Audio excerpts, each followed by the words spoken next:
I wanted to talk about lockdown, and I don't mean the actual lockdown, I mean like the word lockdown. So, essentially, if you've known anyone who's ever been to prison, what they'll tell you is that a lockdown is where you are literally locked down in your cell. So you are literally locked in somewhere. And so for me, I've always wondered why that choice of words. Because you're not actually locked in somewhere. You're free to go outside. I think that the restrictions, again, I'm trying not to use the word lockdown, I think the restrictions are actually they're very manageable. But the thing that gets me is that we are the only country in the world, or the only, define it into language groups, that would probably make it a bit easier. English is the only language where we actually use that word. In German, it's called Ausgangssperre, which basically means it's forbidden to go outside. In French, it's confinement, or in Catalan, confinament, basically like confinement. In Spanish, it is cierre de emergencia, or like emergency closing. The thing that got me, because I was reading an article on West France. So I used to live in France, and when there was a state of emergency when I lived there, they called it what do they call it? A couvre-feu, like a curfew. And so I was thinking to myself, why is it that we are the only country in the world that refers to it as lockdown? It just seems, even so you could say, right, okay, well, it's a language thing.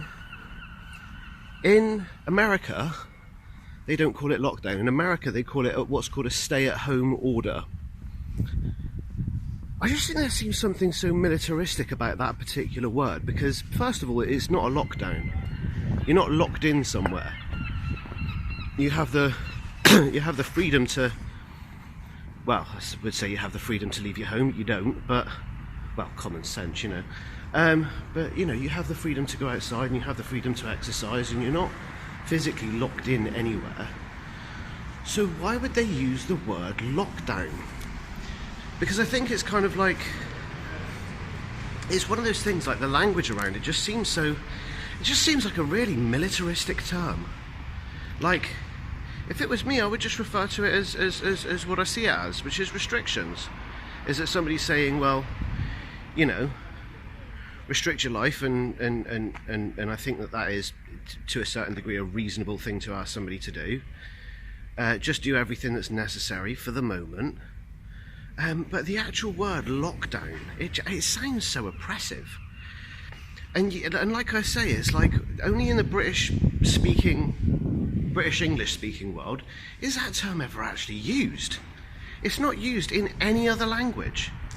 And I think it kind of like, it frames I think a lot of how kind of like, of how things are seen as maybe a little bit difficult to cope with, is if you're referring to it as a lockdown when it quite clearly isn't. And so it's like, I certainly, like a couple of months back, I just started using a different word. I just referred to it as restrictions, you know, or the American, which is what I was thinking, which was to call it a stay-at-home order. And I think that that's perhaps what we should do, because we're in for a really nasty couple of weeks, and because we're in for those, I think maybe it might be a bit of time to actually change the language that we're using, and to say instead, refer to it not as a lockdown, but just as restrictions.